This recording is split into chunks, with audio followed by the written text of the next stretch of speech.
సుబ్రహ్మణ్యం. ఏం చేస్తుంటారు? శనగర driver. Okay. ఇప్పుడు పిఠాపురంలో పవన్ కళ్యాణ్ పోటీ చేస్తారు, గెలుస్తారా లేదా? గ్యారంటీగా పక్కా 1,00,000 గెలుస్తాడు.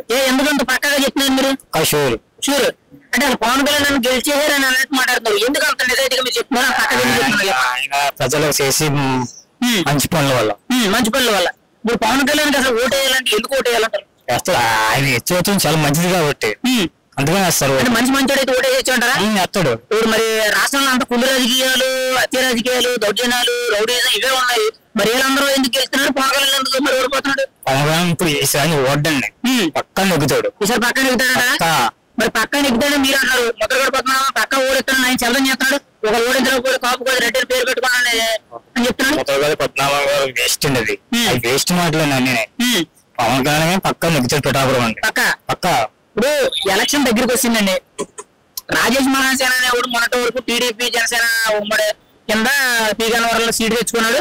అక్కడ ప్రజలన్నీ మా మనసులకు వెళ్ళలేక ఆయన విరమించుకొని పక్కకి వెళ్ళిపోయాడు.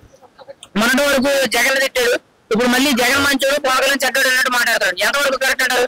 పవన్ కళ్యాణ్ మంచోడు. పవన్ కళ్యాణ్ మంచోడు. మరి రాజేష్ మహాసేన వ్యాఖ్యలు అంటే ఎంతవరకు కరెక్ట్? ఉత్తుత్తి మాట్లాడండి. మరి ఎందుకంటే రంగులు మారుతూ ఎవరు ప్యాకేజ్ ఇస్తాడు మాట్లాడుతున్నారు, ఎంతవరకు కరెక్ట్ అంటారు ఇలా మాట్లాడడం? వేస్ట్ మాట్లాడండి గురుగారు. అన్నీ అవి పనికొచ్చి మాటలు కాదండి. వాళ్ళు మాట్లాడే మాటల వల్ల ఇప్పుడు ఏమైనా పవన్ కళ్యాణ్ ఓటింగ్ తగ్గేది ఆయన ఏమైనా పోయేది ఏమైనా ఉంటుందంటారా? ఇంకా ఓటింగ్ పెరిగే అవకాశం ఉన్నాయి, ఇంకా తగ్గే అవకాశాలు లేవు. అది ఇప్పుడు కొత్తగా చిరంజీవి గారు తమ్ముడికి సపోర్ట్ చేయండి, ఒకసారి అవకాశం ఇవ్వండి అని చెప్పి మనం చిన్న వీడియో పెట్టారు. దాన్ని చూసి పోసాని కృష్ణమురళి వైసీపీ పార్టీలో ఉన్నట్టు నోటుకు వచ్చినట్టు చిరంజీవి గారిని తిడతాడు. పెద్ద బోస్ని తిడుతున్నారంటే అసలు ఎంత డేర్ చేసి ఉండాలండి? ఆయన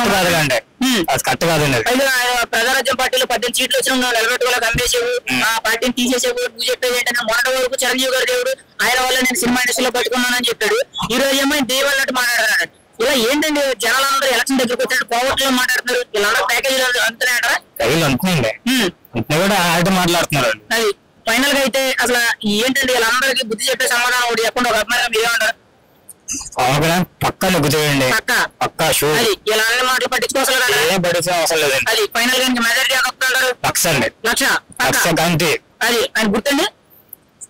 హాజ్ గ్లాస్ అండి. గాజు గ్లాస్. Ballot number 4